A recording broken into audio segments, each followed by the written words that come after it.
দেখি তাকাও। ওরে ঘুমই ছুটছে না রে। আরে এখনো ঘুমাতে ইচ্ছা করছে? হ্যাঁ, তা দুপুরবেলা ঘুমিয়ে নিবি একটুখানি।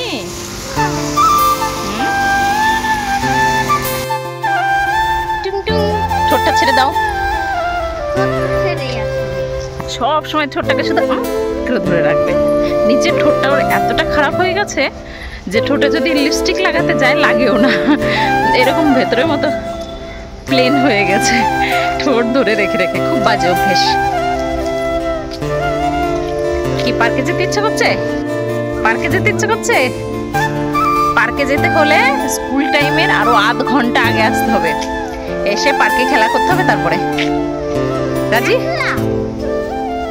একলা ছাড়া আবার কি আসবে সাথে?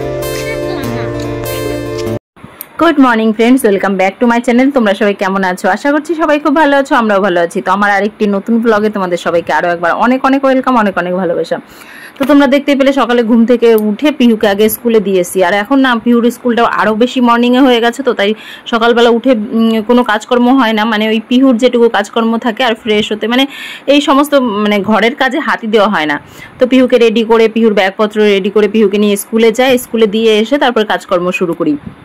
আর বাইরের কাজকর্মটা তো মা সকালবেলা ঘুম থেকে উঠেই করে দেয়, আর বাসি ঘরটাও ঝাড় দিয়ে দেয়, যার জন্য আর আমি এই দিকটা হাতই দিই না। যে ভাবি যে না, পিহুকে স্কুলে দিয়ে আসি, এসে তারপরে সবকিছু একসঙ্গে তাড়াতাড়ি করে নেব।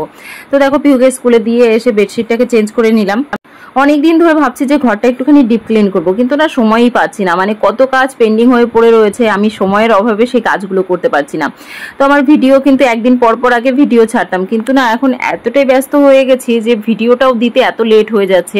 আর সব থেকে বড় কথা হচ্ছে তোমাদের দাদাভাই বাড়িতে নেই বলে ভালোও লাগে না ভিডিও করতে, আর তারপরে হচ্ছে সময় পাচ্ছি না ভিডিও করার জন্য। খুব অসুবিধা হয়ে যাচ্ছে, মানে সময়ের সত্যিই খুব অভাব হয়ে যাচ্ছে আমার কাছে। মানে পিহুর তো পড়াশোনা নিয়ে এতটাই বিজি হয়ে গেছি এখন যে অন্যদিকে একটুখানি কাজ করব সেটাই সময় পাচ্ছি না। সব থেকে বেশি প্রবলেম হওয়ার কারণ হচ্ছে পিহুর তো একটা বছর গ্যাপ গেছে, যার জন্য পিহুকে সেই জিনিসটা কভার করাতে অনেকটাই টাইম লাগছে। এবার যদি পিহুর সাথে আমি বসে না থাকি তাহলে তো পিহু সেটা কিছুতেই কমপ্লিট করছে না, তো ওর জন্য ওকে একটু বেশি টাইম দিতে হচ্ছে, যার জন্য আমি অন্য কোনো কাজে সেভাবে টাইমই দিতে পারছি না। তবে স্কুল শুরু হওয়ার পর থেকে পিহুর যতটা গ্যাপিং ছিল, যে একটা বছর ওর গ্যাপ হয়েছে স্কুলে যায়নি, তো অনেকটাই মেকআপ হয়ে গেছে, মানে ও অনেকটাই এগিয়ে গেছে। আর সব থেকে বড় কথা না, বাচ্চাদের সঙ্গে একসঙ্গে পড়াশোনা করলে না বাচ্চারা অনেক কিছুই মানে অনেকটা পিছনে থাকলেও না সেই গ্যাপিংটা তাড়াতাড়ি পূর্ণ করে নেয়। তো পিহু সেটা তাড়াতাড়ি কমপ্লিট করে নিতে পেরেছে। শুরুতে স্কুলে গিয়ে দুদিন একটুখানি চুপচাপ বসেছিল, তারপর তো এখন আবার ঠিকঠাকভাবে সবার সঙ্গে মানে পড়াশোনা করছে। আমি তো প্রত্যেকদিন পিহুকে আনতে যাই, তো ম্যামের কাছ থেকে প্রত্যেকদিনই মানে কিছু না কিছু জানতে পারি। তো সেই থেকে বুঝতে পারছি যে পিহু মোটামুটি স্কুলে নিজেকে অ্যাডজাস্ট করে নেওয়ার চেষ্টা করছে। তো এটাই খুব ভালো লাগছে আমার। এইটাই খুব টেনশনে কাজ করতো যে পিহুকে তো প্রত্যেকদিন স্কুলে পাঠাবো, প্রত্যেকদিন তো কান্না করেই যায়, স্কুলে যেতে চায় না। তো অ্যাডজাস্ট করতে পারবে কিনা, স্কুলে গিয়ে পড়তে চাইবে কিনা, চুপচাপ বসে থাকবে নাকি, এরকম একটা ভয় কাজ করতো মনের মধ্যে। তো যাক, যে কটা দিন স্কুলে গেছে তো অনেকটাই ভয় দূর হয়ে গেছে মনে থেকে, যে না নিজেকে অ্যাডজাস্ট করতে মানে করে নিতে পেরেছে অনেকটাই। ওইদিকে দেখো তোমাদের সাথে কথা বলতে বলতে আমার সমস্ত কাজ কমপ্লিট হয়ে গেল, দুটো ঘরই গোছানো কমপ্লিট হয়ে গেছে। বাকি এখন রান্নাঘরে এসছি। আর সত্যি কথা বলতে একটু তাড়াহুড়ো করেই কাজ করছি, কারণ হচ্ছে না এখন সময়টা খুব কম হয়ে যাচ্ছে। পিহুকে স্কুলে দিয়ে এসে আবার পিহুকে আনতে যাব, তার মাঝখানে যেটুকু সময় সেটুকু সময় এই রান্না করে স্নান করে পুজো দিতে দিতেই মানে তাও তাড়াহুড়ো করে যদি না করি না তাহলে লেট হয়ে যায়, বা কোনো একটা কাজ পেন্ডিং থেকে যায়, মানে করে সারতে পারি না। তো অনেকটাই টাইম লেগে যাচ্ছে। তো যাই হোক, দেখো তাড়াতাড়ি করে কাজ করে নিচ্ছি। ডিমের ঝোল রান্না করছি, আর সাথে একটা কিছু ভেজে দেবো, তাহলেই হয়ে যাবে। মানে তেমন কিছু রান্নাবান্না সত্যি কথা বলতে জবে থেকে পিহুর বাবা মানে ইলেকশন ডিউটিতে চলে গেছে, তারপর থেকে রান্নাবান্না খুব কমই হচ্ছে। সেইভাবে রান্নাবান্না হয় না, ওই এক তরকারি ভাত দিয়েই হয়ে যায় আমাদের। সত্যি কথা বলতে না, মেয়ে মানুষ থাকলে এরকমই হয়, রান্নাবান্নাটা খুব কমই হয়। তো যাই হোক, দেখো তোমাদের সাথে কথা বলতে বলতে তো অনেক কাজই কমপ্লিট হয়ে গেল। তোমাদের কাছে রিকোয়েস্ট রইলো, আমি ভিডিও ছাড়তে অনেকটাই দেরি করে দিচ্ছি, তোমরা প্লিজ আমার পাশে থেকো, তোমরা আমাকে ভুলে যেও না প্লিজ। সত্যি মাঝে মধ্যে যখন অনেকটা গ্যাপিং পড়ে যায় না, এরকম মনে হয় যে আমি নেক্সট ভিডিওটা মানে যখন দেবো তোমরা পাশে থাকবে কিনা, তোমাদের কাছে নোটিফিকেশন পৌঁছাবে কিনা, সত্যি একটা টেনশন হয়। আর সত্যি বলছি, আমি না কেমন যেন মানে এক তো প্রচন্ড গরম পড়েছে, গরমের জন্য আমি কোনো কিছু শ্যুট করতে পারছি না, আর তারপরে হচ্ছে সময় পাচ্ছি না, মানে দুটো মিলিয়ে আর তারপর তোমাদের দাদাবাড়ি নেই, মানে সব কিছু মিলিয়ে আমি কেমন যেন একটা মানে সমস্ত কিছু কমপ্লিট করে সারতে পারছি না, ঠিকঠাকভাবে ব্যালেন্স করে চলতে পারছি না, এরকম মনে হচ্ছিল। তো নিজের মনের মধ্যে অনেকটা শক্তি বাড়ানোর চেষ্টা করছি যে না, আমাকে সমস্ত কিছু ঠিকঠাকভাবে নিয়ে চলতে হবে আর কি, সমস্ত কিছু ব্যালেন্স করতে হবে, কোনোটাই ছাড়া আমার পক্ষে সম্ভব না। মানে পিহুর পড়াশোনা আমাকে করাতে হবে, সংসারে কাজকর্ম করতে হবে, আর ভিডিও করা, সত্যি কথা বলতে আমার ভালো লাগে ভিডিও করতে, তার জন্যই আমি চ্যানেলটা খুলেছিলাম বা ভিডিও করছিলাম। তো সেটাকেও ছেড়ে দিলে না একটা সময় গিয়ে খুব খারাপ লাগবে, তার জন্য সেটাকেও ধরে রাখার চেষ্টা করছি। তো যাই হোক, দেখো মা এদিকে আজকে পুজো দিয়ে নিল, কারণ আমি ওই যে বলছি লেট হয়ে গেছি প্রচণ্ড, আমি স্নান করে পুজো দিতে গেলে অনেকটাই লেট হয়ে যাব। আমি যে ব্লগগুলো আপলোড করছি মাঝে মধ্যে না, 2-1 ব্লগে না কমেন্ট বক্স অফ করে দেয় কিছুতে, মানে ইউটিউব থেকে কমেন্ট বক্স অফ করে দেয়। এবার কেন অফ করে দেয় আমি বুঝতে পারছি না, এর কারণটা সঠিক জানি না। আমার মনে হয়, আমার যতটা মনে হয় ততটা, তাতে মনে হয় যেন হয়তো আমি তোজুকে দেখাই বলে কমেন্ট বক্সটা বেশি অফ করে দেয়, না কিসের জন্য দেয় আমি সত্যিই বুঝতে পারি না। তো যার জন্য মাঝে মধ্যে তোমরা তো ভিডিওতে কমেন্ট করতেই পারো না, গেল ভিডিওতেও কমেন্ট বক্স অফ করা ছিল, যার জন্য কমেন্ট আসেনি। আর মাঝে মধ্যে আমি খুলেছি 2-1 করে, তো কয়েকটা কমেন্ট এসেছিল, কিন্তু এখন আবার কমেন্ট বক্স অফ হয়ে গেছে, তার জন্য আমি কমেন্টগুলো পেলাম না, তার জন্য তোমাদের নামগুলো নিতে পারলাম না। তো আজকে যে ভিডিওটা এডিটিং করছি, তো এটা আপলোড দেওয়ার পর কি হবে আমি নিজেও জানি না, যে কমেন্ট বক্স অন থাকবে না অফ থাকবে। তো যাই হোক, কমেন্ট বক্স যদি অফ থাকে তাহলে খুবই খারাপ লাগে আমার, সত্যি মানে মনে হয় যেন কি তোমাদের সাথে যোগাযোগটা বন্ধ হয়ে গেল, ঠিক এরকম মনে হয়। আর যদি অন থাকে তাহলে তোমরা অবশ্যই একটা কমেন্ট করে দিও।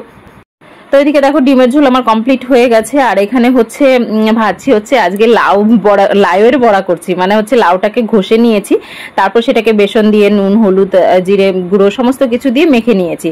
তার কারণ হচ্ছে পিহুকে কোনো মতে কোনো সবজি খাওয়াতে পারি না, তো ভাবছি আজকে লাউ তো কোনো দিন পিহু খায়নি, তো এইভাবে যদি খাওয়াতে পারি চেষ্টা করি দেখি, তার জন্য আজকে ভাজছি। তো এই ভিডিওটা তো করা হয়ে গেছিল, তো আমি জানি পিহু খেয়েছে কি খায়নি, তো তোমাদের আমি বলেই দিচ্ছি যে পিহু প্রথমে না বুঝতেই পারিনি, ওকে যখন দিয়েছি ও জিজ্ঞাসা করেছে যে মা কিসের বড়া এটা, তো আমি বলেছি যে এটা আলু গ্রেট করে তারপর আমি বানিয়েছি। তো সেটা যখন বলেছি ও দিব্যি 3-4টে বড়া খেয়ে নিয়েছে। তো পরে যখন আমি বলছি লাউয়ের বড়া, তখন নিজেই মুখ ছিটকাচ্ছে, বলছে যে না আমি ভালো লাগেনি, আমার খাবো না। তো প্রথমে তো বুঝতে পারিনি, তার জন্য খেয়ে নিয়েছে। তো এভাবে ভাবছি ধীরে ধীরে 2-1টা সবজি ট্রাই করব। তো এর আগেও একদিন আমি কুমড়ো গ্রেট করে কুমড়ো দিয়ে বড়া ভেজে দিয়েছি, ও এমনি যদি বুঝতে পারে যে এটা সবজি সেটাও খাবেই না, মানে এতটা ওর কি জানি কেন মন থেকে ওর ঘৃণা আসে, মানে ওর সবজি দেখলে, ফ্রুট দেখলে ওর বলে যে ভালো লাগে না, দেখতেই পারে না ও। তো যাই হোক, দেখো রান্না এদিকে মোটামুটি কমপ্লিটই হয়ে গেল, আর মা এদিকে শাক, মানে একটা শাক নিয়ে এসেছিলো, তো সেই শাকটা কুচি কুচি করে সেটা দিয়ে বেসন দিয়ে বড়া ভাজা যায়, তো মা সেটাকে মেখে দিচ্ছিল। রান্নাঘরটা এত ছোট না যে ক্যামেরাটা কোথায় আমি সেট করব, যে কোথায় সেট করলে সবাইকে ভালোভাবে দেখা যাবে আমি সেটাই বুঝে পাই না, মানে ক্যামেরা সেট করার সত্যি কোনো জায়গায় নেই বললেই চলে। তো যার জন্য সমস্ত কিছু না ভালোভাবে দেখাতেই পারি না। আর দেখো গ্রামের বাড়িতে কত বাড়ি, মানে কত বড় জায়গা ঘর বাড়ি রেখে আমরা কত ছোট ছোট জায়গার মধ্যে পড়ে থাকি, শুধুমাত্র একটুখানি মানে ছেলে মেয়ের পড়াশোনা, তোমাদের দাদার সঙ্গে একটুখানি থাকতে পারবো বলে, মানে কতটা যে অ্যাডজাস্ট করে চলি, মানে সেটা আর মানে সত্যি তোমরা যদি সামনে থেকে দেখতে পারতে তাহলে বুঝতে পারতে যে কতটা ছোট জায়গার মধ্যে আমরা অ্যাডজাস্ট করে আছি। তো যাই হোক, এভাবেই থাকার চেষ্টা করতে হবে, কি করা যাবে, মানে পরিস্থিতি যেরকম হয় সেভাবে মানিয়ে চলতে হয়, আর আমি সেটাই চেষ্টা করি যে আমার পরিস্থিতিটা যেরকম আমি সেভাবে মানিয়ে চলার চেষ্টা করি।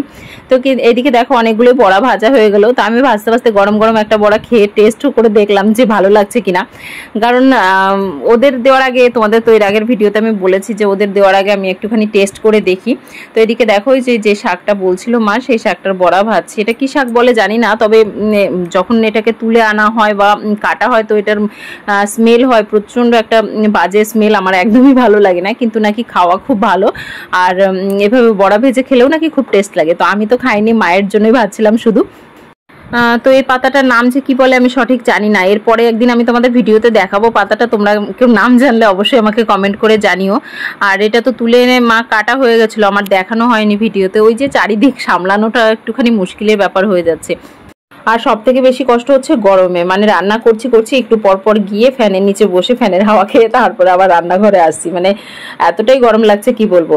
তো দেখো রান্না বান্না কমপ্লিট করে তারপরে গেছিলাম পিহুকে আনতে, এনে এসে খাওয়া দাওয়া করে পিহুকে নিয়ে বই নিয়ে বসেছিলাম, তারপরে পিহুকে টিউশনে দিয়ে এসেছি।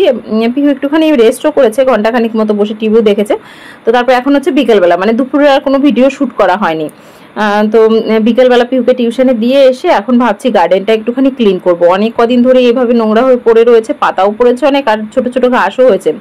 আর টবগুলোকে এইখান থেকে মানে উঠোন থেকে নিয়ে ওই মাটির উপরে রেখেছিলাম। তার কারণ হচ্ছে এতটাই রোদ উঠছে না যে টবের গাছগুলো পুরো জ্বলে যাচ্ছে। মানে প্রত্যেক দিন জল দিচ্ছি তাও না, পাতাগুলো পুরো রোদ্রের মানে এতটাই তেজ যে মানে পাতাগুলো কেমন যেন খারাপ হয়ে যাচ্ছিল। আর সত্যি কথা বলতে এখানটা প্লাস্টার করা আছে, সেটার একটা গরম ওঠে, তারপর আবার রোদ, মানে সবকিছু মিলিয়ে মিশিয়ে আর কি গাছগুলো একদমই নষ্ট হয়ে যাচ্ছিল। তার জন্য ভাবছিলাম যে মানে ভেবেছিলাম যে মাটিতে রাখলে হয়তো গাছগুলো একটু ভালো থাকবে। তার জন্য দেখো টবগুলো কোনো রকমে তুলে মাটিতে রেখে দিয়েছিলাম। তো ঠিকঠাক ভাবে রাখার সময় পাইনি। তো ভাবলাম আজকে একটুখানি সময় আছে, বিকেলবেলা যেহেতু টিউশন গেছে, এখন আমার তেমন কোনো কাজ নেই, তার জন্য এই কাজটা কমপ্লিট করে নিই। আর সত্যি কথা বলতে আজকে গরমটা একটুখানি কম ছিল, মানে বিকেলবেলাটা গরমটা একটু কম লাগছিল বলে কাজটা করতে পারছিলাম। মানে এতটাও গরম লাগে এখানে কি বলবো, এরকম গরম আমি চেন্নাইতে দেখে এসেছি। মানে যখন ফার্স্ট চেন্নাইতে গেছিলাম তখন এই গরম দেখে আমার মানে গরম ফিল করে আমার খুব কষ্ট হয়েছিল। ঠিক চেন্নাইয়ের মতো আবহাওয়া এখানে মনে হচ্ছে, মানে এতটা গরম লাগছে যে কিছু করতে ইচ্ছে করছে না। তো যাই হোক, দেখো মোটামুটি টবগুলোকে তো কর্নারের দিকে রেখে দিলাম, কারণ ওই দিকটা না রোদ কম আসে, যার জন্য ওই দিকটা করে রাখলাম মোটামুটি কিছু টব। আর বাকি সমস্ত কিছু পরিষ্কার করে বাকি টবগুলোই সামনের দিকটা দিয়ে রেখে দেবো। আর এই আম গাছটা দেখছো, আম গাছ থেকে পাতা পড়ে না, তো পাতা পড়ে একদম গার্ডেনটা কেমন যেন নোংরা হয়ে যায়। তো সেগুলোকে সমস্ত কিছু পরিষ্কার করে ফেলে দিয়ে আসলাম পাতা। আর গাছে কিছু আমও হয়েছে, কিন্তু তোমাদের দাদাভাই বাড়ি নেই, একা একা পাড়াও ভীষণ মুশকিল। তাই ভাবছি আজকে 2-1টা আম পারবো, কারণ হচ্ছে একটু টক ডাল রান্না করবো ভাবছি। এবছর তো আম টক ডাল খাওয়াই হয়নি, আর চাটনিও খাওয়া হয়নি। তো এদিকে দেখো আমিও কাজ করছিলাম, আমাদের পড়োশিও আসলো এখানে মাটি নেওয়ার জন্য, কারণ ওদের বাড়ি টবে বসানোর জন্য মাটি তৈরি করা নেই। আর দাদা যেহেতু বাড়িতে নেই, কে তৈরি করে দেবে। আর আমাদের তৈরি করা মাটি ছিল, তোমাদের দাদাভাই তৈরি করে বস্তার মধ্যে রেখে দিয়েছিল, যে কোনো সময় হঠাৎ করে টব আনলে বা মানে যে টবগুলোতে মাটি দিয়েছিল, মাটি দিয়ে ওই মাটিটা এক্সট্রা হয়েছিল, যার জন্য বস্তায় ভরে রেখেছে। তো উনি মাটি নিয়ে গেল, কারণ একটুখানি গাছ লাগাবে টুকটাক। তো দুজনে মিলে এদিকে কাজ করছিলাম আর গল্প করছিলাম, মানে কাজ করছি দাঁড়িয়ে দাঁড়িয়ে গল্প করছি, এরকমই করি আমরা, মানে যখন একটুখানি সময় পাই ওই গল্পই হয়। তো এদিকে দেখো ভাবছিলাম আম পারবো, তো ওনাকে ডাকলাম যে আসো 2-1টা আম পাড়ার চেষ্টা করি, দেখি পারতে পারি কিনা। আর বাসটা এতটা ভার না যে আমগুলো ঠিক মানে পারতেই পারছিলাম না আমি। গাছে বেশ অনেক কটাই আম হয়েছে, মানে ভেতর দিকে হচ্ছে, ওই আমার দ্বারা পারা সম্ভব হচ্ছে না। আর সত্যি কথা বলতে তো আমি বাজারেও যাই না, যার জন্য বাজার থেকেও কিনে আনতে পারি না। আর বাজারে সেরকম আম দেখতেও পাইনি, যে 2-3 দিন গেছি, মানে ফ্রেশ আম দেখাই যায়নি যে নিয়ে আসবো। তো তার জন্য বললাম যে এখান থেকে আজকে পারার চেষ্টা করি, ওই 2-3টে আম পারলেই মোটামুটি টক ডাল হয়ে যাবে, অসুবিধা হবে না। তো উনিও চেষ্টা করলো, উনি পারলো না, তারপরে আমি চেষ্টা করে যাই হোক 2-1টা পারতে পারলাম। তো এদিকে তোজো ঠাম্মির কাছে পার্কে, আর আমিও তাড়াহুড়ো করে কাজগুলো কমপ্লিট করলাম, কারণ হচ্ছে পিহু টিউশনে গেছে, ওকে আনতে যেতে হবে। মানে সবসময় আমার তাড়াহুড়ো লেগেই থাকে, সমস্ত কাজে এখন তাড়াহুড়ো থাকে, মানে কোনো একটা কাজ রিল্যাক্সে করা সম্ভব হয় না, কারণ ওই যে একটার পর একটা তো আছেই, হয় পিহুকে টিউশন থেকে আনতে যেতে হবে, নাহলে স্কুল থেকে আনতে যেতে হবে, দিতে যেতে হবে। তো যাই হোক, মানে লাইফ দিন দিন যত দিন যাচ্ছে তত লাইফে যেন মানে সময়ের অভাবই হয়ে যাচ্ছে। তো যাই হোক, দেখো সমস্ত কাজই মোটামুটি কমপ্লিট হয়ে গেল। তো পিহুকে এনে সন্ধ্যাবেলা পার্কেও গেছিলাম, পার্ক থেকে এসে আবার দেখো আহানদের ঘরে এসেছি। তো আজকের ভিডিওটা আহানদের ঘরেই, মানে আহান আর পুচকুটার নাম হচ্ছে নিতারা। তো চলো আজকের ভিডিওটা এখানেই শেষ করছি, আহানদের ঘরেই শেষ করছি আর কি। তোমাদের ভিডিওটা কেমন লাগলো অবশ্যই কমেন্ট করে জানিও, ভালো লাগলে একটা লাইক শেয়ার করো, আর চ্যানেলে যদি নতুন হয়ে থাকো তাহলে চ্যানেলটা অবশ্যই সাবস্ক্রাইব করো। তোমাদের সঙ্গে দেখা হবে নেক্সট ভিডিওতে, ততক্ষণ তোমরা সবাই খুব ভালো থেকো, সুস্থ থেকো, সাবধানে থেকো, আর তোমরা সবসময় এইভাবে আমার পাশে থেকো। আর দেখো তোজো কত আদর করছে, মানে মাঝে মধ্যে কোলে নিলে খুব কান্না করে, আবার মাঝে মধ্যে মানে ও খুশি হয় যে কোলে নেওয়া হয়েছে, ওকে আদর করে নিজেই, দেখো কত সুন্দর করে আদর করছে।